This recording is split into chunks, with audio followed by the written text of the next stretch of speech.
அப்போஸ்தலர் நடபடிகள் அதிகாரம் 27. இந்த அதிகாரத்தின் 27வது அதிகாரத்தின் 44வது வசனத்தை நாம் வாசிப்போம். மற்றவர்களில் சிலர் பலகைகள் மேலும் சிலர் கப்பல் துண்டுகள் மேலும் போய் கரையேறவும் கட்டளையிட்டார். இவ்விதமாய் எல்லாரும் தப்பி கரை சேர்ந்தார்கள். இவ்விதமாய் எல்லாரும் தப்பி கரை சேர்ந்தார்கள். இந்த நாளில் கடந்த வாரத்தில் புயலின் நடுவில் சிக்கிய கப்பல், அதற்கான காரணத்தை குறித்து உங்களோடு கூட பகிர்ந்து கொண்டேன். இந்த வாரத்தில் புயலின் நடுவே ஒரு தேவ மனிதனுடைய செயல்பாடுகள் என்கிற தலைப்பில் ஆண்டவருடைய வார்த்தையை உங்களோடு கூட பகிர்ந்து கொள்ள வாஞ்சிக்கிறேன். புயலின் நடுவிலே அப்போஸ்தலனாகிய பவுலினுடைய அல்லது ஒரு தெய்வ மனிதனுடைய செயல்பாடுகளை குறித்து நான் உங்களோடு கூட பகிர்ந்து கொள்ள வாஞ்சிக்கிறேன். ஆண்டவர் நம்மோடு கூட இந்த வார்த்தைகளின் மூலம் இடைப்படுவாராக. இந்த வார்த்தைகளின்படி வாழ கர்த்தர் நமக்கு கிருபை செய்வாராக. இங்கே வாசிக்கிறோம், இவ்விதமாய் எல்லாரும் தப்பி கரை சேர்ந்தார்கள். எல்லாரும் தப்பி கரை சேர்ந்தார்கள். எல்லாரும் தப்பி கரை சேர்ந்தார்கள் அப்படின்னா அதை இன்னொரு வகையில் சொல்லணும்னா, பவுலோடு பிரயாணம் பண்ணினவர்கள் மொத்தம் பவுலையும் சேர்த்து 276 பேர். இந்த 276 பேர் என்ன செஞ்சாங்கன்னா, அவங்க தப்பினார்கள், கரை சேர்ந்தார்கள். அதில் ஒருவர் கூட மரித்து போகவில்லை. இன்னொரு வகையில் சொல்கிறாண்டா, அவர்கள் உயிரோடு கூட காப்பாற்றப்பட்டார்கள், அவர்கள் கரை சேர்ந்தார்கள். அதான் எல்லாரும் அவர்கள் என்ன செய்தார்கள் என்றால் தப்பி கரை சேர்ந்தார்கள். எப்படிப்பட்ட சூழ்நிலைக்கு தப்பி கரை சேர்ந்தார்கள் என்பது நமக்கு தெரியும். ஆனால் அதை கொஞ்சம் நான் சொல்ல வாஞ்சிக்கிறேன். இந்த 27வது அதிகாரத்தில் நம்ம ஏற்கனவே பார்த்த காரியங்கள், அறிந்த காரியங்கள் தான். ஸோ எப்படிப்பட்ட காரியங்களுக்கெல்லாம் இவங்க தப்பினார்கள் அப்படின்னு நம்ம பார்க்கும்போது, ஈரோக்ளிதான் அப்படிங்கிற ஒரு கடுங்காற்று, பெருங்காற்று கப்பலை மோதியது. இதெல்லாம் நமக்கு தெரியும், புயல் தான். ஆனால் இது மாத்திரமல்ல, இதோடு கூட சேர்ந்து அநேக காரியங்கள் அந்த பிரயாணத்தின் போது நடக்கிறத நீங்கள் பார்க்க முடியும். பெரும் மழை பெய்தது. அது மாத்திரமல்ல, பயம் அவர்களை கவ்வி பிடித்து கொண்டது. என்னென்னா, ஒன்று சொறி மணலில் விழுவோம் அல்லது பாறைகளின் நடுவே கப்பல் போய் சிக்குங்கிற ஒரு பயம் நிறைந்த சூழ்நிலை. தப்பி பிழைப்போம், நம்ம உயிரோடு போய் கரை சேருவோமா அப்படிங்கிற நம்பிக்கையே அவங்களுக்கு அற்றுப்போன ஒரு மனநிலை. இதனால் 14 நாட்கள் அவர்கள் சாப்பிட்றது கூட, சாப்பாடு இருந்தது கப்பலில், ஆனால் அவங்களால சாப்பிட முடியலை. இப்படிப்பட்ட சூழ்நிலை மாத்திரமல்ல, கப்பல் ஆட்கள், நீங்கள் 30வது வசனத்தில் நீங்கள் பார்த்தீங்கன்னா, கப்பல் ஆட்களினுடைய சுயநலமான ஒரு யோசனையை அங்கே பார்க்க முடியும். அங்கே என்னென்னா, அவங்க மெதுவாக நங்கூரங்களை போட்டு கப்பலை நிறுத்துகிற மாதிரி பாவனை செய்து அவங்க என்ன செஞ்சாங்கன்னா, லைஃப் போட்டை இறக்குனாங்க. எப்படியாவது இவங்களை விட்டுட்டு தப்பிச்சிடலாம் அப்படின்னு சொல்லி அங்கே பார்த்தீங்கன்னா, முன்னணைய 30வது வசனம், அப்பொழுது கப்பல் ஆட்கள் கப்பலை விட்டோடி போக வகை தேடி முன்னணியத்தில் இருந்து நங்கூரங்களை போட போகிற பாவனையாய் படகை கடலில் இறக்குகையில், படவை கடலில் இறக்குகையில்னா லைஃப் போட், கப்பலில் இருந்த அந்த தப்பிக்கிறதுக்காக வைத்திருக்கிற அந்த சின்ன சின்ன போட்டை அவங்க என்ன செஞ்சாங்கன்னா அப்படி கடலில் இறக்குறாங்க. ஸோ அப்படி இறக்குற மாதிரி, அதாவது நங்குரத்தை போடுற மாதிரி என்ன செஞ்சாங்கன்னா, அந்த இருட்டுக்குள்ளே அந்த படவை போட்டு தப்பிச்சிடலாம் அப்படின்னு அவங்க சுயநலமாக செயல்பட்டாங்க. இன்னொரு பகுதியில் பார்த்தீங்கன்னா 42வது வசனத்தை பாருங்க. அப்பொழுது காவல் பண்ணப்பட்டவர்களில் ஒருவனும் நீந்தி ஓடி போகாதபடிக்கு அவர்களை கொன்று போட வேண்டும் என்று போர் சேவகர் யோசனையாய் இருந்தார்கள். போர் சேவகர்கள் எவ்வளவு மனிதாபிமானமற்றவர்கள்ங்கிறதுக்கு இந்த வசனம் ஒரு எடுத்துக்காட்டு. அதாவது இவன் தப்பிச்சிட்டான்னா இவங்க போய் காரியங்களை சொல்ல முடியாது. கைதி தப்பிச்சிட்டாங்கன்னா இவங்க போய் எல்லா காரியங்களையும் ரிப்போர்ட் பண்ணிக்கிட்டு இருக்க முடியாது. அதனால் அவங்க செய்த காரியம் என்ன அப்படின்னா, கைதிகளை எல்லாத்தையும் கொன்றுவோன்னு முடிவு பண்ணிட்டாங்க. ஸோ அப்போது பெருங்காற்று, மழை இதெல்லாம் ஒரு பக்கம், கப்பலாட்கள் சுயநலமான யோசனை. இந்த சேவகர்கள் என்ன செஞ்சாங்கன்னா, கைதிகளை கொன்று போடணும்னு சொல்லி யோசனை பண்ணாங்க. ஸோ இப்படிப்பட்ட காரியங்களுக்கெல்லாம் தப்பி சுயநலமான யோசனைகள், கொன்று போடக்கூடிய யோசனைகள், இவைகளுக்கெல்லாம் என்ன செஞ்சாங்கன்னா இந்த 276 பேரும் தப்பி கரை சேர்ந்தார்கள். தப்பி கரை சேர்ந்தார்கள்.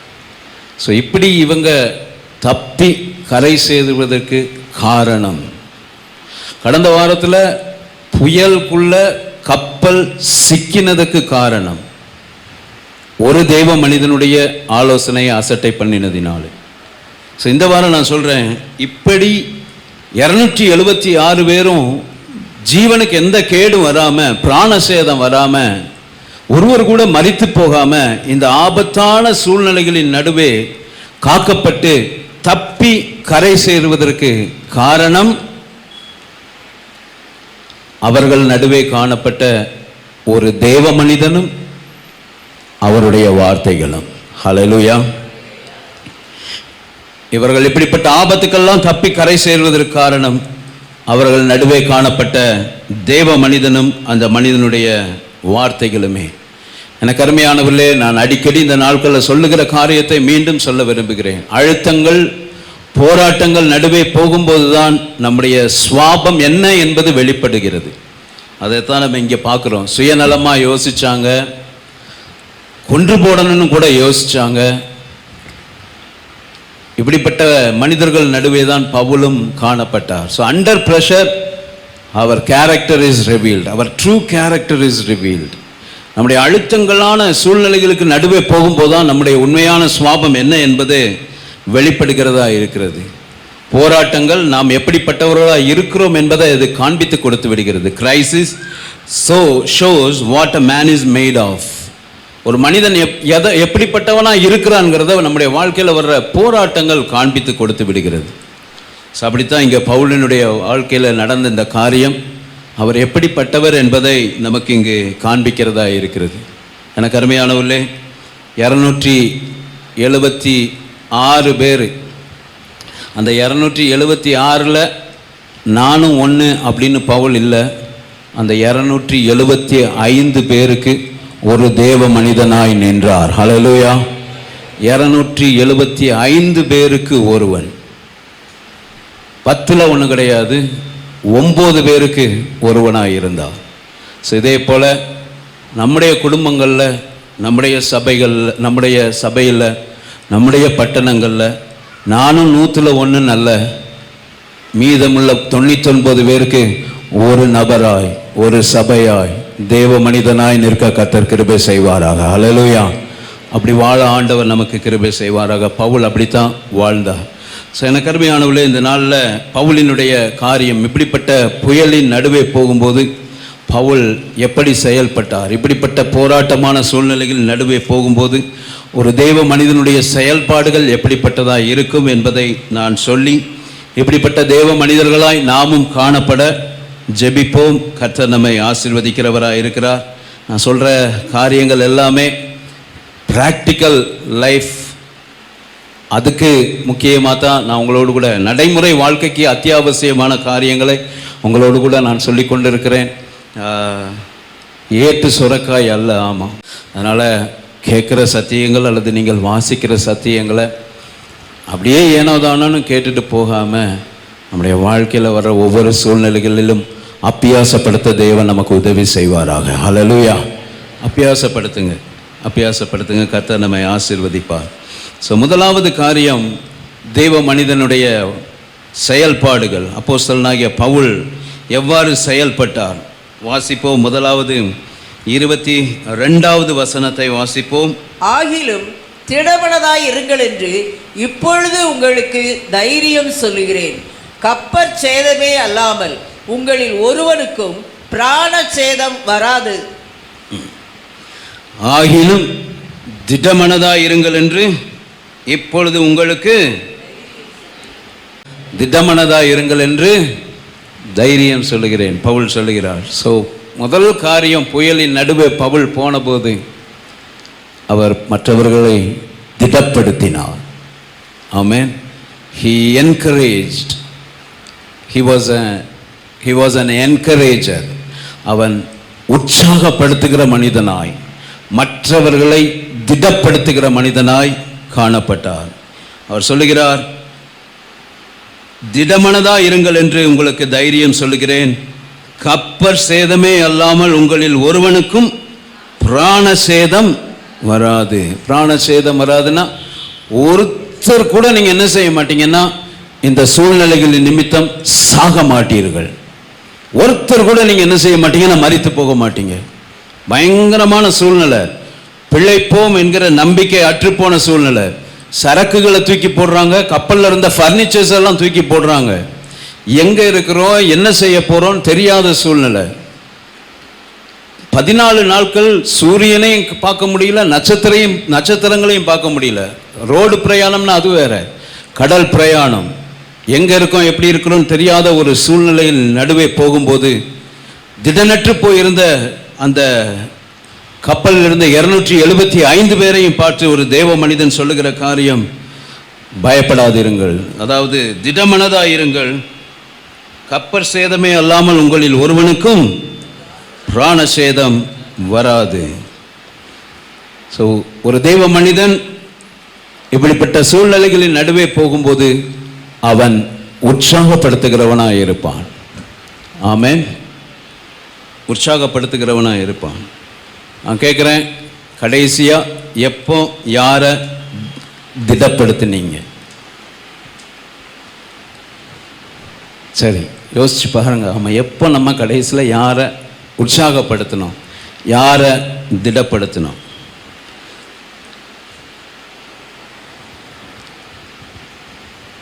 சில நேரங்களில் நம்ம செய்கிற காரியம் இப்படிப்பட்ட பிரச்சனைகளுக்குள்ளே போயிட்டோம்னா, நான் அன்னைக்கே சொன்னேன்ல அப்படிம்போம்.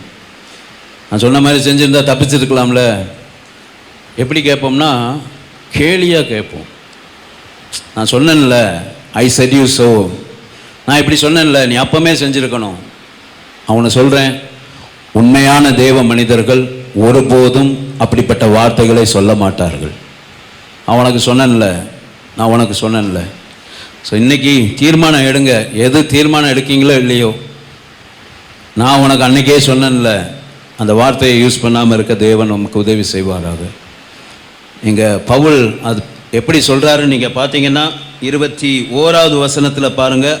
அநேக நாள் அவர்கள் போஜனம் பண்ணாமல் இருந்தபோது பவுல் அவர்கள் நடுவிலே நின்று, மனுஷரே, இந்த வருத்தமும் சேதமும் வராதபடிக்கு என் சொல்லை கேட்டு கிரேத்தா தீவை விட்டு புறப்படாமல் இருக்க வேண்டியதாக இருந்தது.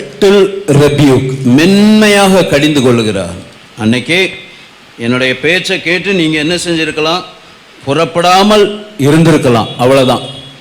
நான் சொன்னேன்ல, நான் செஞ்சேன்ல, அதெல்லாம் நீங்க கேட்கல இல்லை, அதனால தான் இந்த கோலம் அப்படின்லாம் சொல்லலை. இது நம்ம வீட்டில் அடிக்கடி என்ன செய்கிறோம், சொல்கிறோமா இல்லையா? பிள்ளைகளை சொல்கிறது, கணவரை சொல்கிறது. ஆனால் பவுல் அவருடைய பேச்சை கேட்கலன்ன போதும் அவர் ஜென்டிலாக ரெபியூக் பண்ணார். ஸோ உண்மையான தேவ மனிதன் இப்படி ஜென்டிலாக மென்மையாக கடிந்து கொள்ளுகிறவர்களாக இருப்பார்கள். ஆமேன். ஸோ கடிந்து கொண்டார். இந்த சூழ்நிலைகளின் நடுவே, அதுவும் குறிப்பாக இப்படிப்பட்ட பிரச்சனைகளின் நடுவே போகும்போது. அதனால் இந்த காலை வேளையில் நான் சொல்லுவேன், மற்றவர்களை உற்சாகப்படுத்துகிற தேவ மனிதர்களாக இருங்கள். பிரச்சனைகளின் நடுவே, போராட்டங்களின் நடுவே கடந்து செல்லுகிற, மற்றவர்களை திடப்படுத்துகிற தேவ மனிதர்களாக இருங்கள். ஒருபோதும் திடனற்று போக செய்கிறவர்களாக இருந்து விடாதிருங்கள். யார் செஞ்சா திடனற்று போக? எங்கள் காதேஷ் பண்ணையாலேருந்து போயிட்டு வந்தாங்க 10 பேர் 12 பேர் இல்லை, போயிட்டு வந்து அவங்க என்ன செஞ்ச காரியம் என்னது? எல்லாருடைய இருதயத்தையும் திடனற்று போக பண்ணாங்க. வாசிங்க, என்னாகுமோ 32:9. அவர்கள் எஸ்கோல் பள்ளத்தாக்கு மட்டும் போய் அத்தேசத்தை பார்த்து வந்து இஸ்ரவேல் புத்திரர் கர்த்தர் தங்களுக்கு கொடுத்த தேசத்திற்கு போகாதபடிக்கு அவர்கள் இருதயத்தை திடனற்று போக பண்ணினார்கள். மறக்க மாட்டீங்கல்ல? திடனற்று போக பண்ணினார்கள். அந்த தேசம் அப்படி இருக்கு, இது இப்படி இருக்கு, அப்படி இருக்குன்னு சொல்லி அவங்க என்ன செஞ்சாங்கன்னா டிஸ்கரேஜ் பண்ணாங்க. ஸோ அதனால் அந்த பிரயாணம் தடைப்பட்டது. நம்முடைய வாழ்க்கையிலையும் நம்ம யாரையும் டிஸ்கரேஜ் பண்ணிடக்கூடாது, திடனற்று போக பண்ணக்கூடாது. நம்முடைய வார்த்தைகள் மற்றவர்களை உற்சாகப்படுத்துகிறதா இருக்கணும். ஆமென்.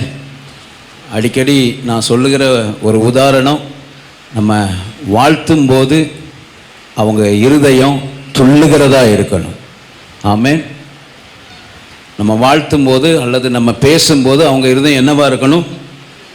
ஆமாம், துள்ளுறதா இருக்கணும். அப்படி யாருக்கு துள்ளுச்சு? இப்போ தான் கொஞ்சம், ஆமாம், சகரியா, எலிசபெத் மரியாளினுடைய வாழ்த்தை கேட்டபோது எலிசபெத்தினுடைய வயிற்றில் இருந்த பிள்ளை பரிசுத்த ஆவியினால் நிரம்பி அது என்ன செஞ்சிச்சு? துள்ளுச்சு. இப்படி நம்ம மற்றவர்களோடு கூட பேசும்போது அவங்க உற்சாகப்படுத்தப்படணும், அவங்க கர்த்தருக்குள் திடப்படுத்தப்படணும், திடனற்று போக செய்யக்கூடாது. ஆமென். அவிசுவாசமான வார்த்தைகள், தேவனுடைய வார்த்தைகளுக்கு புறம்பான காரியங்களை பேசி மற்றவங்களை டிஸ்கரேஜ் பண்ணக்கூடாது. ஸோ இவங்க 10 பேர் என்ன செஞ்சாங்கன்னா அந்த முழு கூட்டத்தையுமே திடனற்று போக செய்து விட்டார்கள். ஸோ நம்முடைய வார்த்தைகளில் ரொம்ப கவனமாக இருக்கணும். அந்த பிரயாணமே தடைபட்டு போச்சு. ஸோ இன்னும் கொஞ்ச நாட்களுக்குள்ளே சுதந்திரிக்க முடிய வேண்டிய அந்த பிரயாணம் 40 ஆண்டுகளாய் மாறி போனது. காரணம், திடனற்று போக செய்தார்கள். ஆனால் பிரயாணத்தின் போது, புயலை சந்தித்த போது தேவ மனிதர்கள் அவர்கள் மற்றவர்களை கர்த்தருக்குள் திடப்படுத்துகிறவர்களாய் இருந்தார்கள். ஹல்லேலூயா. யோசுவா, காலேப் அவர்கள் உற்சாகப்படுத்தினாங்க, நாம போய் சுதந்திரித்துக் கொள்ளலாம், கர்த்தர் நம்ம மேல பிரியமா இருந்தா அந்த காரியத்தை நம்ம அடைந்து விடலான்னு உற்சாகப்படுத்தினாங்க. ஸோ நம்ம திடனற்று போக செய்கிறவர்களாக இருக்கக்கூடாது, மற்றவர்களை திடப்படுத்துகிறவர்களாக இருக்கணும். அதே போல் பிரச்சனைகளின் நடுவில் நீதான் காரணம், இதுக்கு ஒன்னாலத்தான்னு மற்றவங்களை குற்றப்படுத்துகிறவர்களாகவும் இருக்கக்கூடாது. இதெல்லாம் ஒன்னால் இந்த வீட்டில் வந்தது, ஒன்னால் இங்கே வந்தது அப்படின்னு நம்ம என்ன செய்யக்கூடாது? மருமகளை சொல்லக்கூடாது, மாமியாரை சொல்லக்கூடாது, பிள்ளைகளை சொல்லக்கூடாது. அல்லேலூயா. நான் சொல்கிறது புரியுதில்ல? தமிழில் தான். ஆமாம், ஆளாளுக்கு குற்றப்படுத்தக்கூடாது பிரச்சனைகளின் நேரத்தில். ஸ்கேப் கோட், பலிக்கடா, யாரை பலிக்கடா வாக்கலான்னு பார்க்கக்கூடாது. இது எங்கே நடந்துச்சு? சிக்கலாக கொள்ளையிடப்பட்ட போது தாவீதின் குடும்பமும் அவங்க சிறைப்பிடித்து கொண்டு போகப்பட்டாங்க. தாவீதோடு கூட இருந்த 600 பேருடைய குடும்பங்களும் சிறைப்பிடிக்கப்பட்டது. அப்பொழுது நடந்த என்னதுன்னா, அழுகிறதற்கு கூட பலன் இல்லாதபடிக்கு தாவீது அழுதான், எல்லாரும் அழுதாங்க. ஆனால் நடந்தது என்ன? எல்லாரும் கள்ள தூக்கி எறிய ஆரம்பிச்சிட்டான். இதுக்கெல்லாம் காரணம் யாரு? தாவீது. கூட இருந்தவங்க கள்ள தூக்கி எறிய ஆரம்பிச்சாங்க. நான் அடிக்கடி சொல்றது போல, நம்முடைய போராட்டமான சூழ்நிலைகளின் நடுவே தான் நம்மை சுற்றியுள்ள மனிதர்களினுடைய உண்மை முகம் வெளிப்படும். உண்மையான முகம், உண்மையான நண்பர்கள் யார், உண்மையான எதிரிகள் யார் என்பது நாம் சந்திக்கிற போராட்டமான சூழ்நிலைகளின் நடுவே தெரியும். அவர்கள் கல்லெடுத்து எரிய ஆரம்பித்து விட்டார். கல்லெடுத்து எரியணும்னு யோசனை பண்ணாங்க. ஏன்? இதுக்கெல்லாம் காரணம் தாவீது தான். என் குடும்பத்தில் வந்த இழப்புக்கு காரணம் தாவீது தான். என் பிள்ளைகள் சிறைப்பிடிக்கப்பட்டதுக்கு போனது காரணம் தாவீது தான். ஆனால் தாவீது யாரையும் காரணம் காட்டலை. குடும்பத்தின் சிறையிருப்புக்கு தாவீது யாரையும் காரணம் காட்டல. தாவீது தேவ மனிதன், அபிஷேகம் பண்ணப்பட்ட தேவ மனிதன். அவன் கர்த்தருக்குள் தன்னை திடப்படுத்தி கொண்டான். ஹல்லேலூயா. கர்த்தருக்குள் திடப்படுத்தி கொண்டான். கர்த்தரிடத்தில் விசாரித்தான், இழந்த யாவற்றையும் திரும்ப பெற்றுக்கொண்டான். ஆமென். ஸோ அங்கு அந்த இழப்பு மாறியது.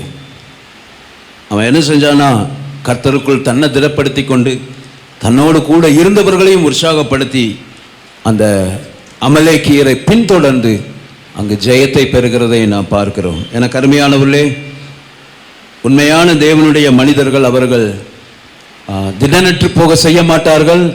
அவர்கள் மற்றவர்களை குற்றப்படுத்த மாட்டார்கள். மாறாக கர்த்தருக்குள் அவர்கள் மற்றவர்களை திடப்படுத்துவார்கள். பக்கத்தில் கையை பிடிச்சி சொல்லுங்க, திடமனதா இருங்கள் என்று. அவங்க முகத்தை பார்த்து, என்னைய பார்க்காம. ஆமாம், உங்களுக்கு தைரியம் சொல்லுகிறேன்.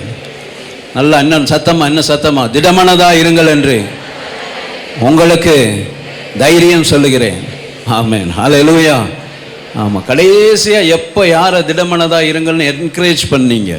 குற்றப்படுத்தி இருப்போம், திடனற்று போக பண்ணியிருப்போம். ஆனால் எப்போ நம்ம என்கரேஜ் பண்ணோம்? சும்மா அண்டனை ஜேனை ரீகனை போய் பாராட்டி அதை செஞ்சு இதை செஞ்சு, இது எல்லாரும் செய்வாங்க. சிம்மாசனத்தில் இருக்கிற தாவீதை பாராட்டுவது எளிது, சிம்மாசனத்தில் இருக்கிற தாவீதை உயர்த்தி பேசுவது எளிது. ஆனால் வனாந்தரத்தில் ஜீவன் தப்பி போக ஓடி போய் இருக்கிற ஒரு தாவீதை பாராட்டுவது, தாவீதை உற்சாகப்படுத்துவது எல்லாராலும் முடியாது. ஒரு தேவ மனிதனால் மாத்திரமே முடியும், தேவ மனிதனால் மாத்திரமே முடியும். சிம்மாசனத்தில் ஏறியாச்சுன்னா தாவீது தாவீது தாவீது தாவீதுன்னு வாழ்த்துறதுக்கு ரெடியா இருப்பாங்க எல்லாரும். ஆனால் ஜீவன் தப்ப தன்னை ஓடி ஒழித்து கொண்டு, தன்னுடைய எதிர்காலம் என்னன்னு தெரியல, எப்படி காரியங்கள் நடக்க போகுதுன்னு தெரியாம இருக்கிற தாவீதை போய் திடப்படுத்துகிறதற்கு உண்மையான தேவ மனிதர்களால் மாத்திரமே சாத்தியமாகும். யார் அந்த தேவ மனிதன்? தாவீத வனாந்தரத்தில் போய் அவனுடைய கையை கர்த்தருக்குள் திடப்படுத்தினவர் யோனத்தான். அல்லேலூயா. யோனத்தான் கர்த்தருக்குள் அவன் கையை திடப்படுத்தினான். எப்போ தெரியுமா? கேகிலா அப்படிங்கிற அந்த பட்டணத்தில் பெலிஸ்தியர் முற்றுகை போட்டாங்க, யுத்தம் பண்ணாங்க. ஸோ அங்கே உள்ள விளைச்சலின் காரியங்களை அவங்க பறித்து கொண்டிருக்கிறார்கள் கேள்விப்பட்ட போது தாவீது போய் அந்த கேகிலா பட்டணத்தாருக்கு உதவி செய்தார். உதவி செய்து அந்த கேகிலா பட்டணத்தில் இருந்தபோது நடந்த காரியம் சவுலுக்கு தெரிய வருகிறது. தாவீது கேகிலா பட்டணத்தில் இருக்கிறான்னு உடனே இந்த கேகிலா பட்டணத்தார், எங்களுக்கு நன்மை செஞ்ச தாவீது, உன்னை நாங்கள் காப்பாற்றுவோன்னு சொல்லலை. சவுல் வந்ததும் சவுல் பக்கமாக சார்ந்து கொண்டார்கள். தாவீது கேட்குற, இந்த கேகிலா பட்டணத்தார் என்னை காமிச்சு கொடுப்பாங்களா? ஆமாம், காமித்து கொடுப்பார்கள். தாவீது அங்கிருந்து ஓடுகிறார். ஸோ நன்றி மறந்த ஒரு கூட்டம் அங்கிருந்து ஓடி சீப் என்கிற அந்த வனாந்தரத்திற்குள்ளே போய் அவன் ஒளிந்து கொண்டு இருக்கிறார். இந்த சூழ்நிலையிலே தன்னுடைய உயிரை காத்துக்கொள்ள அந்த மனிதன் ஒளிந்து கொண்டிருக்கிற அந்த சூழ்நிலையில தான் யோனத்தான் செய்த ஒரு காரியம். 1 சாமுவேலின் புஸ்தகம் 23வது அதிகாரம் 16-17 வசனங்களை வாசிப்போம். அப்பொழுது சவுலின் குமாரனாகிய யோனத்தான் எழுந்து காட்டில் இருக்கிற தாவீதினிடத்திற்கு போய் தேவனுக்குள் அவன் கையை திடப்படுத்தி, நீர் பயப்பட வேண்டாம், என் தகப்பனாகிய சவுலின் கை உம்மை கண்டுபிடிக்க மாட்டாது, நீர் இஸ்ரவேலின் மேல் ராஜாவாய் இருப்பீர், அப்பொழுது நான் உமக்கு 2வதாய் இருப்பேன், அப்படி நடக்கும் என்று என் தகப்பனாகிய சவுலும் அறிந்திருக்கிறார் என்றார். ஹல்லேலூயா.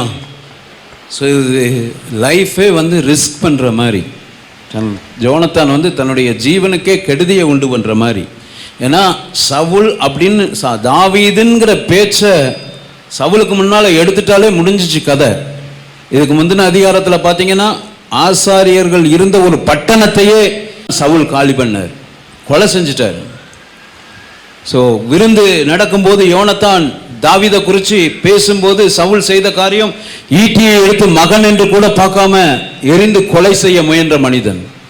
அப்படி தாவீதின் மேல வெறுப்பு நிறைந்து தாவீதுக்கு யார் சப்போர்ட் பண்ணாலும் அவங்கள கொலை செய்ய தேடிக்கொண்டிருந்த ஒரு சூழ்நிலையின் நடுவில் தன்னுடைய லைஃப்பை ரிஸ்க் பண்ணார். தன்னுடைய ஜீவனையும் பணையும் வைத்து வனாந்தரத்தில் இருந்த அந்த தாவீதை போய் அங்கே வாசிக்கிறோம், தேவனுக்குள் தாவீதின் கையை யோனத்தான் திடப்படுத்தினார். ஹல்லேலூயா.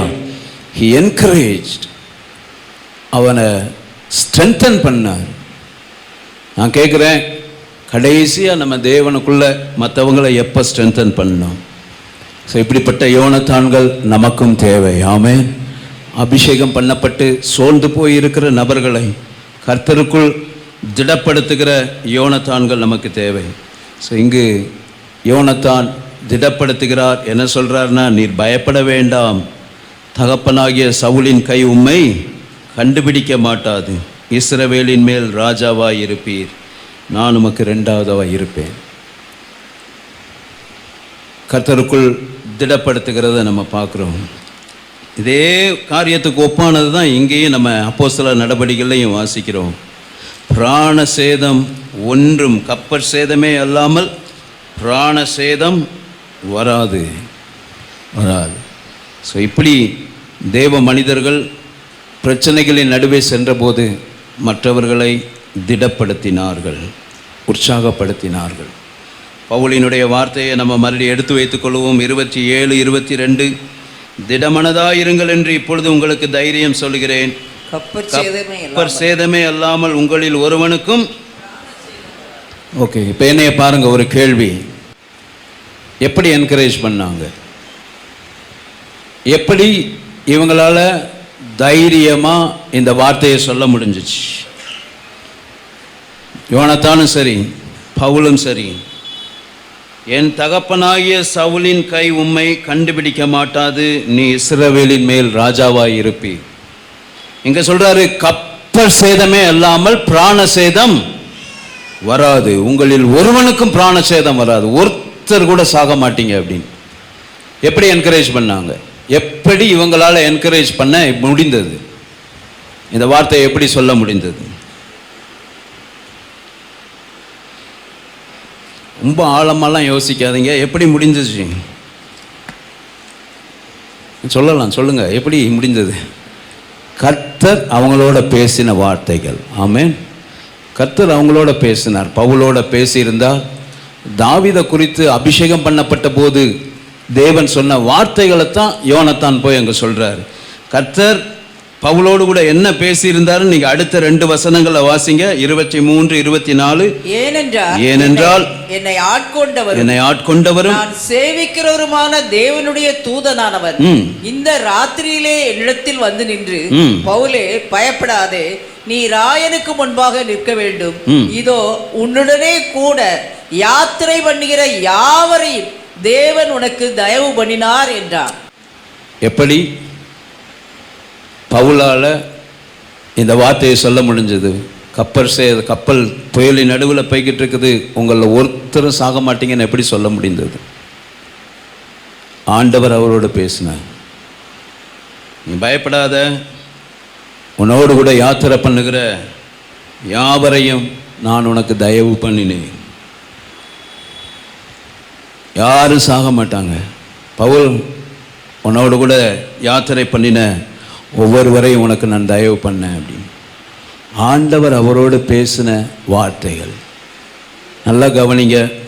என்னை பார்க்குறீங்களா? சத்தமாக அல்லேலியா சொல்லுங்கன்னா தூங்குற அல்லேலியா சொல்கிறீங்க. சத்தமாக அல்லேலியா சொல்லுங்க. ஆமாம், என்ன புயலாக அடிக்குது, கப்பல் ஆடுதான், ஒரு அல்லேலியா சத்தம் வர மாட்டேங்குது. தூக்க அல்லேலியாவாக இருக்குது. மறுபடியும் சத்தமாக ஒரு அல்லேலியா. இப்படிலாம் சொல்லித்தான் நம்ம சொல்ல வேண்டியிருக்கு. பவுல் அத்தனை புயல், அத்தனை காரியங்கள் நடுவே தேவனோடு உறவில் இருந்தார். அந்த ராத்திரியிலே தேவனுடைய தூதன் வந்தார் என்றால் என்ன அர்த்தம்? பவுலினுடைய ஒரு பழக்கம், நீங்க அப்போஸ்தலர் நடபடிகள் முழுவதும் வாசிச்சு பார்த்தீங்கன்னா தெரியும். ராத்திரியிலே கர்த்தர் அவனோடு கூட பேசினார், ராத்திரியிலே தரிசனம் உண்டாயிற்று, ராத்திரியிலே கர்த்தர் அவனோடு கூட இடைப்பட்டார் என்று. அப்போ ராத்திரியிலே அந்த மனிதன் தேவனோடு கூட செலவழிக்கிற ஒரு மனிதனாக இருந்தான். இரவு நேரங்களில் ஜெபிக்கிற பழக்கமுடையவனாய் பவுல் இருந்திருக்கிறார். ஸோ அப்போ அப்படிப்பட்ட புயல் நடுவில் போகும்போது கூட தேவனோடு உள்ள உறவை எதுவும் தடை பண்ண முடியவில்லை பவுலுக்கு. இன்னைக்கு நமக்கு ஒரு சின்ன மண்டையிடி, தலைவலி, காய்ச்சல் வந்துட்டுன்னா அவ்வளோதான், எல்லாம் போச்சு. சர்ச்சும் வேண்டாம், எதுவும் வேண்டாம், எதுவுமே வேண்டாம், அப்படி ஆயிட்டோம். ஆனால் அப்படிப்பட்ட எதிர்மறையான சூழ்நிலை, தான் விரும்பினபடி காரியங்கள் நடக்கவில்லை, தான் ஜெபித்தபடி பவுலுக்கு காரியங்கள் நடக்கவில்லை. அப்படி இருந்த போதிலும், பிறர் செய்த தவறு நிமித்தம் தானும் கஷ்டங்கள் அனுபவித்த போதிலும், ஜெபத்தையும் தேவனோடு உள்ள உறவையும் பவுலினுடைய வாழ்க்கையிலிருந்து பிரிக்க முடியவில்லை. இன்னைக்கு நம்ம எத்தனை காரியங்களில் அலட்சியம் பண்ணிடுறோம். பவுல் ஜெபித்தார், ஆண்டவர் அவரோடு கூட பேசினார், ஆண்டவர் அவரோடு கூட பேசினார். அப்படிப்பட்ட சூழ்நிலையின் நடுவிலும் கர்த்தர், அதாவது கைதியாய் போன சூழ்நிலையிலும் கூட கர்த்தர் என்ன செய்தார் என்றால், பவுலின் அருகே நின்று அவரோடு கூட, கர்த்தருடைய தூதன் அவன் அருகே நின்று அவரோடு கூட பேசுகிறவனாக இருந்தார். ஸோ கர்த்தர் பேசின வார்த்தையின் நிமித்தம், நான் சொல்கிறத கொஞ்சம் நல்லா கவனிங்க, கர்த்தர் கர்த்தர் பேசின வார்த்தையை மையமாய் வைத்து பவுல் அவர்களை உற்சாகப்படுத்தினார், அவர்களை திடப்படுத்தினார். ஸோ அப்போ இது என்ன வார்த்தை கிடையாதுன்னா, விசுவாச அறிக்கைங்கிற பேரில் தான் நினைக்கிற ஒன்றை பவுல் சொல்லவில்லை. நான் சொல்றது உங்களுக்கு புரியுதா? விசுவாச அறிக்கைங்கிற பேரில் தான் நினைக்கிற காரியத்தை பவுல் சொல்லலை. இன்னைக்கு விசுவாச அறிக்கைங்கிற பேரில் நம்ம என்ன செய்கிறோம்? ஒரு இடத்துக்கு ஜெபிக்கணும்னு போனால் என்ன செய்கிறோம்? உனக்கு காது கேட்டுரும், உனக்கு வாய் பேச முடியும், கர்த்தர் அதை செய்வார், அதை செய்வார், இதை செய்வார்னு வாய்க்கு வந்ததெல்லாம் விசுவாச அறிக்கைங்கிற பேரில் அறிக்கை செஞ்சுட்டு அவங்களும் திடனற்று போய் நாமும் திடனற்றவர்களாகவே வந்து விடுகிறோம். நடக்குதா இல்லையா? விசுவாச அறிக்கைங்கிற பேரில் அதை செய்யணும், இதை செய்யணும், அப்படி செய்யணும், இப்படி செய்யணும். கர்த்தர் பேசாத காரியங்களை விசுவாச அறிக்கைங்கிற பேரில் அறிக்கை செய்யுது. பிரதர்ஸ் அண்ட் சிஸ்டர்ஸ், அப்படிப்பட்ட கன்ஃபெஷன் கிடையவே கிடையாது. பாசிட்டிவ் கன்ஃபெஷன், நெகட்டிவ் கன்ஃபெஷன் அப்படிலாம் இல்லை. கர்த்தர் சொன்ன வார்த்தையை தைரியமாக சொல்லணும், கர்த்தர் சொன்ன வார்த்தையை தைரியமாக விசுவாசிக்கணும், அது போதும். அல்லேலூயா. ஸோ விசுவாச அறிக்கைங்கிற பேரில் இது நடக்கும், அது நடக்கும், இப்படி நடக்கும். பவுல் அப்படி செய்யவே இல்லை. கர்த்தர் அவரோடு கூட பேசி இருந்ததுனால, உன்னோடு கூட யாத்திரை பண்ணுகிற யாவரையும் கர்த்தர் உனக்கு தயவு பண்ணினார்ங்கிற அந்த வார்த்தையை பிடித்து கொண்டவராய் தைரியமாக சொன்னார், உங்களில் ஒருவனுக்கும் பிராணசேதம் ஏற்படாது, உங்களில் ஒருவனுக்கும் பிராணசேதம் ஏற்படாது. ஆமென். அப்போ விசுவாச அறிக்கைங்கிற பேரில் நம்ம எதையாவது என்ன செய்யக்கூடாது? சொல்லுகிறவர்களாக இருக்கக்கூடாது, சொல்லுகிறவர்களாக இருக்கக்கூடாது. ஆபிரகாமை குறித்து நீங்கள் வாசிக்க முடியும். நீங்கள் 4வது அதிகாரம், ரோமர் 4வது அதிகாரம் வீட்டில் சென்று வாசிச்சு பாருங்கள். கர்த்தர் சொன்னபடி திரள் ஜாதிகளுக்கு தகப்பனாவ அதை சொன்னதை விசுவாசித்தார். அவராக வானத்தின் நட்சத்திரத்தையும் பார்த்துக்கிட்டு கடற்கரை மணலத்தனையும் பார்த்து அவராக ஒரு காரியத்தை செய்யலை, கர்த்தர் சொன்ன காரியம். இன்னைக்கு விசுவாச அறிக்கைங்கிற பேரில் அநேக இப்படிப்பட்ட தவறான காரியங்கள் பரவி வருது. அப்படிப்பட்ட காரியங்களுக்கு விலக்கி காத்துக்கொள்ள கர்த்தர் கிருபை செய்வாராக. அல்லேலூயா. ஸோ விசுவாச அறிக்கைங்கிறது வேத வசனத்தின் அடிப்படையில் கர்த்தர் நம்மோடு கூட பர்சனலாக இடைப்பட்ட வசனத்தை நம்ம சொல்லுவது நல்லது. வாக்குத்தத்தங்களை கிளைம் பண்ணலாம். ஆண்டவரே இப்படிலாம் சொல்லியிருக்கிறீங்க, எங்கள் வாழ்க்கையில் நடக்கட்டும்னு. ஸோ அதை கர்த்தர் பேசாத வார்த்தைகளை சொல்லி நம்ம என்ன செய்யக்கூடாது? இங்கே அப்படி செய்யலை பவுல். இன்னொரு காரியத்தை நான் உங்களுக்கு சொல்ல விரும்புகிறேன். 24வது வசனத்தின் நடுப்பகுதியில் பாருங்க, இதோ உன்னுடனே கூட யாத்திரை பண்ணுகிற யாவரையும் தேவன் உனக்கு தயவு பண்ணினார் என்றார். தேவன் உனக்கு தயவு பண்ணினார். நல்லா கவனிங்க. நான் ஆரம்பத்தில் சொன்னேன், கப்பலில் 276 பேர் இருந்தாலும் அந்த 276 பேரில் ஒரு மனிதனாக இல்லை, மாறாக 275 பேருக்கு பவுல் ஒரு மனிதனாய் நின்றார், ஒரு மனிதனாய் நின்றார். அங்கே ஆண்டவர் சொல்கிறாரு, உன்னுடனே கூட யாத்திரை பண்ணுகிற யாவரையும் தேவன் உனக்கு தயவு பண்ணினார். ஸோ அந்த ஒரு மனிதன் நிமித்தம் இந்த 275 பேரும் காக்கப்பட்டார்கள், தப்பி கரை சேர்ந்தார்கள். சொல்லுவேன், கூட்டத்தில் ஒரு ஆளாக இருக்கிறத விட தேவன் வேல்யூ பண்ணுற மனிதர்களாய் வாழ கற்றுக்கொள்வோம். அல்லேலூயா. தேவன்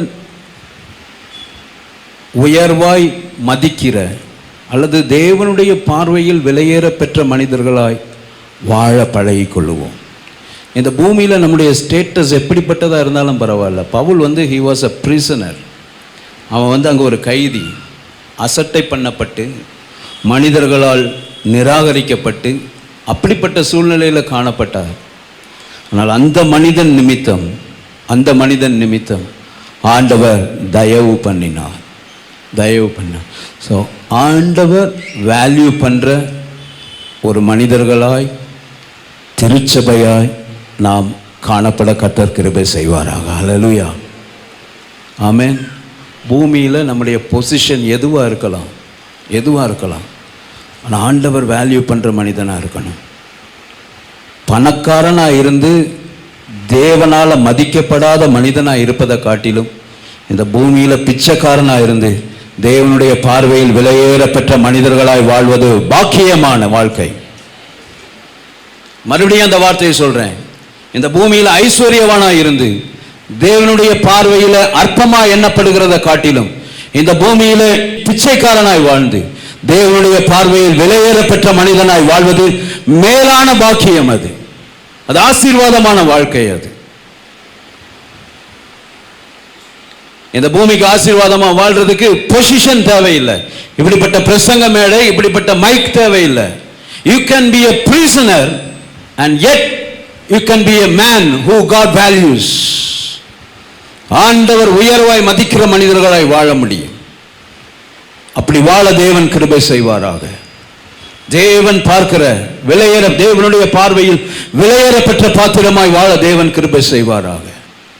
பவுல் இந்த பூமிக்கு துடைத்து போடுகிற குப்பை, அழுக்கை போல இந்த உலகத்தால் அற்பமா எண்ணப்பட்ட மனிதனாய் காணப்பட்டாலும் தேவனுடைய பார்வையில் அவன் விலையேறப்பட்ட மனிதனாய் இருந்தான். அந்த கப்பல் சேதம் எந்த ஒரு அதில் பிரயாணம் செய்த எந்த ஒரு மனிதனுக்கும் பிராண சேதம் ஏற்படாமல் இருப்பதற்கு காரணம் அவர்கள் நடுவே பிரயாணித்த ஒரு தேவ மனிதன். ஹல்லேலூயா. அழிவுக்கு தப்புவிக்கப்பட்டார்கள். அப்படிப்பட்ட மனிதர்களாய் நம்முடைய குடும்பத்திற்கு, நம்முடைய பட்டணத்திற்கு, நம்முடைய சபைக்கு தேவன் நம்மை ஆசீர்வதித்து உயர்த்துவாராக. கரங்களை தட்டி ஆண்டவருக்கு மகிமையை செலுத்துவோம். ஹல்லேலூயா. அப்படிப்பட்ட தேவ மனிதர்களாய் நிற்க தேவன் நமக்கு கிருபை செய்வாராக. ஆண்டவரே, என் வாழ்க்கை இந்த பூமியில எப்படி இருந்தாலும் பரவாயில்ல, ஆனா உங்க பார்வையில நான் விலையேற பெற்றவனா இருக்கணும் ஆண்டவரே. உங்க பார்வையில விலையேற பெற்ற பாத்திரமா இருக்கணும் ஆண்டவரே. அப்படிதான் பவுல் வாழ்ந்தார். அங்க அழகா வாசிக்கிறல்ல, உன்னுடனே கூட யாத்திரை பண்ணுகிற யாவரையும் தேவன் உனக்கு தயவு பண்ணினார். இவர்கள் எல்லாரும் தப்பி கரை சேருவதற்கு காரணம் அவர்கள் நடுவே காணப்பட்ட ஒரு தேவ மனிதன். நான் சொல்றேன், ஒரு தேவ மனிதனுடைய வேல்யூ என்னங்கிறது ஆண்டவருக்கு தெரியும். ஆமென். அப்படிப்பட்ட பாத்திரமா இருக்க கிருபை செய்வாராக. நீங்களும் நானும் நம்முடைய குடும்பத்துக்கு அப்படி இருக்கணும். ஆமென். ஆமென் சொல்லுவீங்களா? அப்படிப்பட்ட தேவ மனிதர்களாக இருக்கணும். ஆண்டவர் சொல்றாரு, 10 பேர் இருந்தாலும் போதும், இந்த சோதோம் குமாரா பட்டணத்தை நான் அழிக்க மாட்டேன். 10 பேர் இருந்தாலும் போதும், இந்த சோதோம் குமாரா பட்டணத்தை அழிக்க மாட்டேன். என்னன்னா, தேவனுடைய பார்வையில் நீதிமான்களா காணப்படுற ஒரு 10 பேரை சோதோம் குமாரால தேவனால பார்க்க முடியல.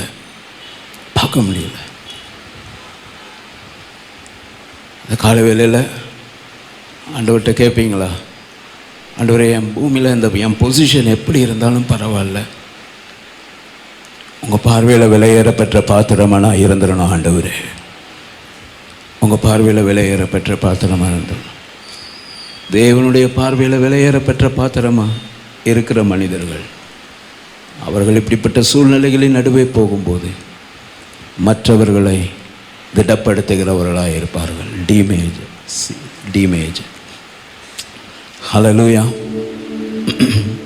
இன்னும் தேவை கிருபை தாருமே, எனக்கு இன்னும் தேவை கிருபை தா.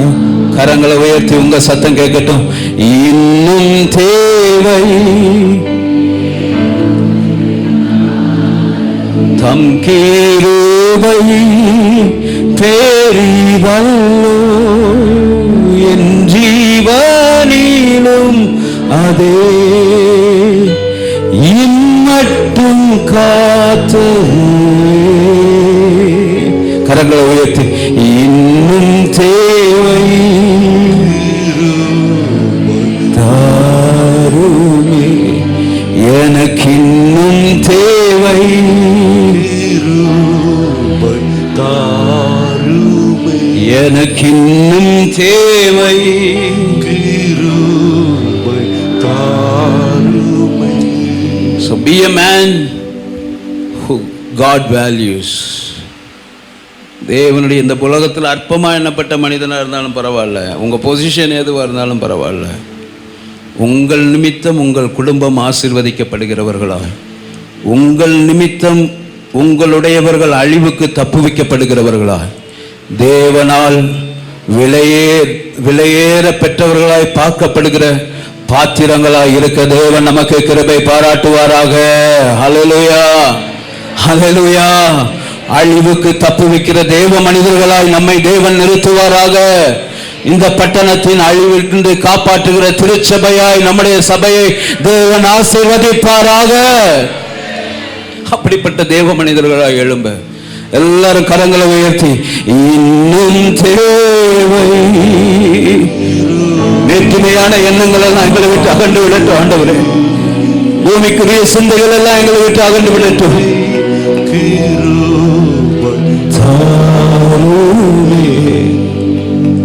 இந்த பூமியில நான் பெரிய மதிப்பு மிக்க மனிதனா வாழ்ந்து உங்க பார்வையில் அற்பமா எண்ணப்படுகிற மனிதனா வாழ்றதை காட்டிலும், இந்த பூமியில ஒண்ணுமே இல்லாம இருந்தாலும் நான் செத்த பிறகு என் வாழ்க்கை பேசக்கூடிய உங்க பார்வையில் விலையேறப்பெற்ற பாத்திரமாய் வாழ எனக்கு உதவி செய்யுங்க ஆண்டவரே.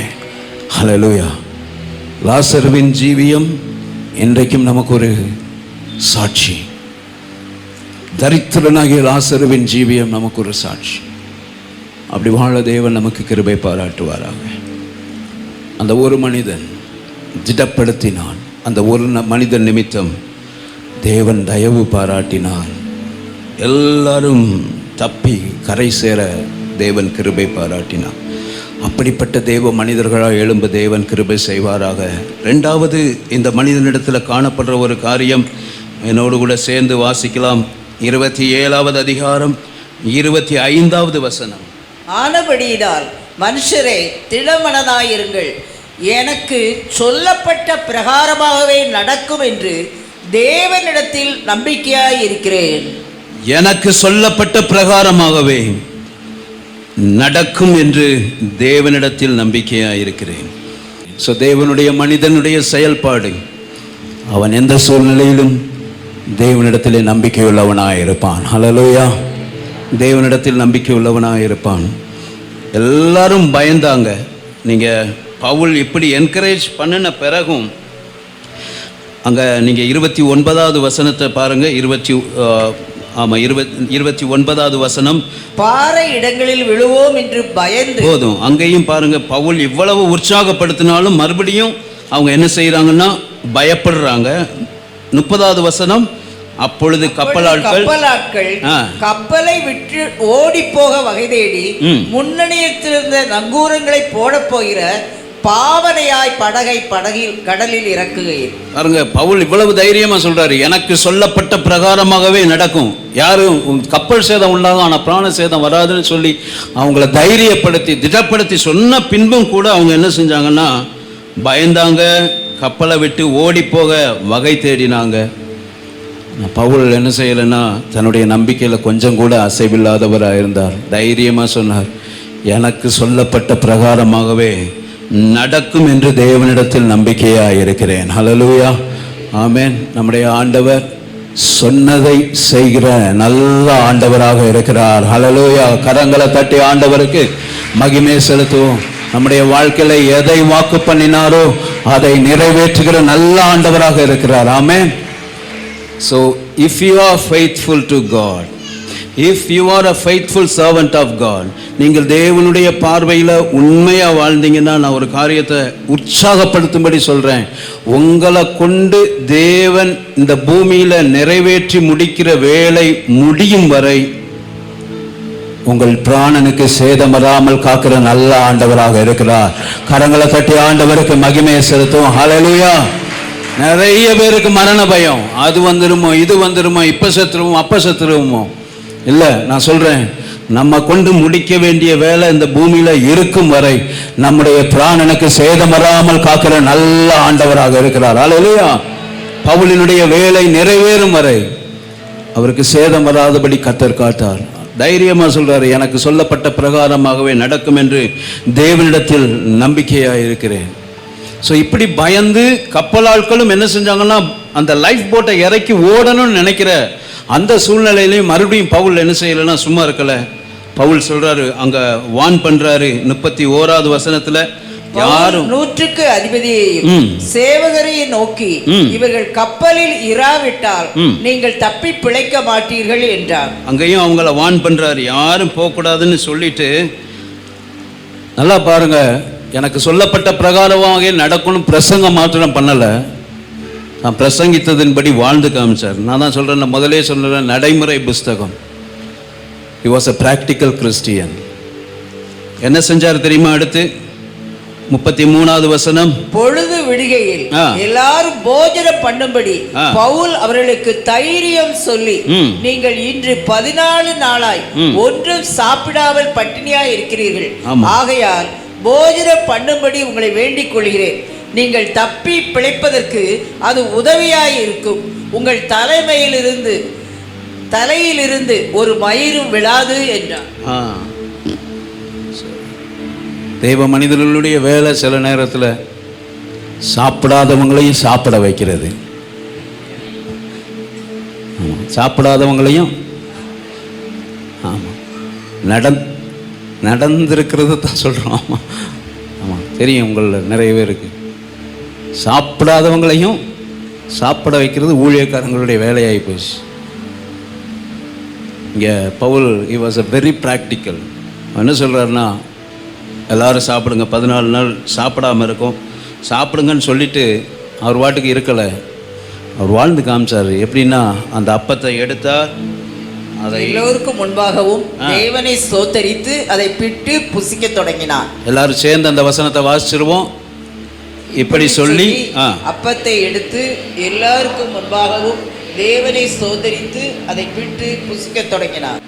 ஏதோ திருவிருந்து நடத்துகிற மாதிரி இருக்கு, ஆனால் சாதாரண சாப்பாடு. சாப்பிட்றதுக்கு முன்னாடி என்ன செய்கிறாரு? தேவனை ஸ்தோத்தரிக்கிறார், பின்பு அதை புசிக்கிறார். சாப்பிட்றதுக்கு முன்னாடி எத்தனை பேர் ஜெபம் பண்ணுறோம்? ஹலோ, அதுக்கு தான் வாசிக்க சொன்னேன். தேவனை ஸ்தோத்தரித்தார். இன்னைக்கு சாப்பிட்றதுக்கு முன்னாடி நாங்கள்லாம் ஜெபம் பண்ணுறோம் அப்படின்னு சொல்கிறீங்களா? அப்படி இல்லைன்னா அதை பழக்கி வைத்துக் கொள்ளுங்கள். வாலிப தம்பிமார், சிறு பிள்ளைகள், எங்களுக்கு சின்ன வயசில் எங்கள் பெற்றோர்கள் கற்றுக் கொடுத்த காரியம், ஜெபிக்கிறதுக்கு முன்பாக என்ன செய்யணும்? சாப்பிட்றதுக்கு முன்பாக ஜெபம் பண்ணி ஆண்டவருக்கு தந்த ஆகாரத்துக்கு நன்றி சொல்லி சாப்பிடணும்னு இன்னைக்கு வரைக்கும் அதை செய்ய ஆண்டவர் உதவி செஞ்சுருக்கிறார். சின்ன வயசில் அவங்க கற்றுக் கொடுத்தது. எத்தனை பெற்றோர் நம்முடைய பிள்ளைகளுக்கு கற்றுக் கொடுத்துருக்குறோம். இவ்வளவு சொல்லி கொடுத்தாலுமே நம்ம ஆளுக்கு என்ன செய்கிறாங்க? அந்த சிக்கனை பார்த்ததும் டக்குன்னு என்ன செஞ்சிருது? ஆமாம், அப்புறம் நம்ம தான் ஞாபகப்படுத்த, ஜெபம் பண்ணி சாப்பிட்டியான்னு ஞாபகப்படுத்த வேண்டியது. ஸோ ஜெபம் பண்ணி அங்கே புசித்தார். எந்த அளவுக்கு இந்த மனுஷன் நம்பிக்கையாக இருந்தார் அப்படிங்கிறதுக்கு தான் நான் சொல்ல விரும்புகிறேன். சாப்பிட்டதோடு மாத்திரமல்ல, அவர் சொல்றார், உங்கள் தலையிலிருந்து ஒரு முடி கூட விழாது. ஹல்லேலூயா. இதை யாரும் இந்த உலகத்தில் கேரண்டி பண்ண முடியாது. முடிக்கு யாராவது கேரண்டி கொடுக்க முடியுமா? முடியாது. ஆனால் தேவ மனிதன் கொடுத்தான். ஆமென். கர்த்தருடைய வார்த்தையை கேட்டு அதன் மேலே நம்பிக்கையாக இருந்ததுனால முடி கூட கீழே விழாது. அந்த அளவுக்கு தேவனிடத்தில் நம்பிக்கையாக இருந்தான். சூழ்நிலை மோசமாக இருந்தது, ஆனால் அந்த சூழ்நிலையின் நடுவில் எனக்கு சொல்லப்பட்ட பிரகாரமாகவே நடக்கும், உன் தலையில் இருக்கிற ஒரு முடி கூட கீழே விழாது. இன்னைக்கு கொஞ்சம் சூழ்நிலை மாறிட்டுனா என்ன செஞ்சிடுறோம்? தடுமாறிடுறோம். எனக்கு சொல்லப்பட்ட பிரகாரம் நடக்குமா அப்படின்னு கூட யோசிக்க ஆரம்பிச்சிடுறோம். வாக்கு பண்ணின தேவன் அவர் உண்மையுள்ளவராக இருக்கிறார். ஹல்லேலூயா. C major. ஆமென். வாக்கு பண்ணினவர் மாறிடா, வாக்கு தத்தம் நிறைவேற்றுவார். வாக்கு பண்ணினவர் மாறிடா, வாக்கு தத்தம் நிறைவேற்றுவார். சோர்ந்து போகாதே, நீ சோர்ந்து போகாதே, சோர்ந்து போகாதே, உன்னை அழைத்தவர் உண்மையுள்ளவர். சோர்ந்து போகாதே, நீ சோர்ந்து போகாதே, சோர்ந்து போகாதே, உன்னை அழைத்தவர் உண்மையுள்ளவர். எத்தனை பேர் அப்படி நம்பிக்கையா இருக்கிறோம்? என் தேவன் அவருடைய வார்த்தையின் மூலம் எனக்கு வாக்கு பண்ணின காரியங்களின் படியே என் வாழ்க்கையில நடக்கும் என்கிறவர்கள் கரங்களை உயர்த்தி ஹல்லேலூயா. அவர் சொன்ன பிரகாரமாகவே எனக்கு நடக்கும். உன் தலையில் ஒரு முடி கூட கீழே விடாது. இந்த விசுவாசத்தை எங்கே பார்க்கலாம்னா யோசேப்பினுடைய வாழ்க்கையில் பார்க்கலாம். சொன்னா நான் இப்போ செத்து போவேன், ஆனால் ஆண்டவர் உங்களுக்கு வாக்கு பண்ணின ஆபிரகாம் ஈசாக்கு யாக்கோபுக்கு வாக்கு பண்ணின அந்த தேசத்துக்கு தேவன் உங்களை அழைத்து செல்லுவார். அப்பொழுது நீங்கள் என்ன செய்யணும்? வாசிச்சிருவோம். 50வது அதிகாரம் 24, 25 வசனங்களை வேகமா வாசிப்போம். யோசேப்பு தன் சகோதரரை நோக்கி நான் மரணமடைய போகிறேன், ஆனாலும் தேவன் உங்களை நிச்சயமாய் சந்தித்து நீங்கள் இந்த தேசத்தை விட்டு தாம் ஆபிரகாமுக்கும் ஈசாக்குக்கும் யாக்கோபுக்கும் ஆணையிட்டு கொடுத்திருக்கிற தேசத்திற்கு போக பண்ணுவார் என்று சொன்னதுமன்றி தேவன் உங்களை சந்திக்கும் போது என் எலும்புகளை இவ்விடத்தில் இருந்து கொண்டு போவீர்களாக என்று சொல்லி யோசேப்பு இஸ்ரவேல் புத்திரரிடத்தில் ஆணை விடுவித்துக் கொண்டார். தேவன் உங்களை சந்திக்கும் போது என் எலும்புகளை இவ்விடத்திலிருந்து கொண்டு போவீர்களாக. எத்தனை ஆணித்தரமான விசுவாசம்! நான் செத்து போவேன், ஆனால் ஆண்டவர் வாக்கு பண்ணினதை நிறைவேற்றுவார். இதிலிருந்து 430 ஆண்டுகள் கழித்து நடந்தது. ஸோ அப்படி நிறைவேற்றும் போது என்னுடைய பிரேதத்தை நீங்கள் என்ன செய்யணும்? என் எலும்பை என்ன செய்யணும்? வாக்கு பண்ணின தேசத்துக்கு தேவன் அந்த தேசத்துக்கு என்னுடைய பிரேதத்தை கொண்டு போகணும் அப்படின்னு. அப்படி விசுவாசம் இருந்துச்சு. இன்னைக்கு அந்த விசுவாசம் நமக்கு இருக்கு. சூழ்நிலைகளை பார்த்ததும், ஆனால் இவங்க அப்படிப்பட்ட விசுவாசத்தை உடையவர்களாக இருந்தார்கள். நடந்தது என்ன? கப்பல் சேதம் வந்ததை ஒழிய பிராண சேதம் ஒருவருக்கும் வராதபடி கர்த்தர் எதை சொன்னாரோ அதின்படியே கர்த்தர் அவர்களை, பவுலோடு பிரயாணித்தவர்களை காத்தார். ஹல்லேலூயா! அவர்கள் தப்பி கரை சேர்ந்தார்கள். அதே போல யோசேப்பினுடைய வாழ்க்கையிலே நடந்தது என்ன? நல்லா கவனிங்க. எதுக்கு சொல்றேன்? எந்த சூழ்நிலையிலும் தேவன் மீது விசுவாசம் உள்ளவர்களாக இருங்கள். தேவனிடத்தில் நம்பிக்கையாயிருங்கள். சொல்லுங்க, எனக்கு சொல்லப்பட்ட பிரகாரமாகவே. நல்ல சத்தமா சொல்லுங்க, எனக்கு சொல்லப்பட்ட பிரகாரமாகவே நடக்கும் என்பதை அறிந்திருக்கிறேன். தேவன் நடத்துவார். யோசேப்பிட்ட ஆண்டவர் சொல்லலைங்க. யோசேப்பிட்ட ஆண்டவர் சொல்ல நம்ம என்ன வாசிச்சோம்? ஆபிரகாமுக்கு, ஈசாக்குக்கு, யாக்கோபு அவங்க கிட்ட சொன்னதை கூட இந்த மனுஷன் என்ன செஞ்சாரு? விசுவாசித்தார். ஆமென். நடக்கும்.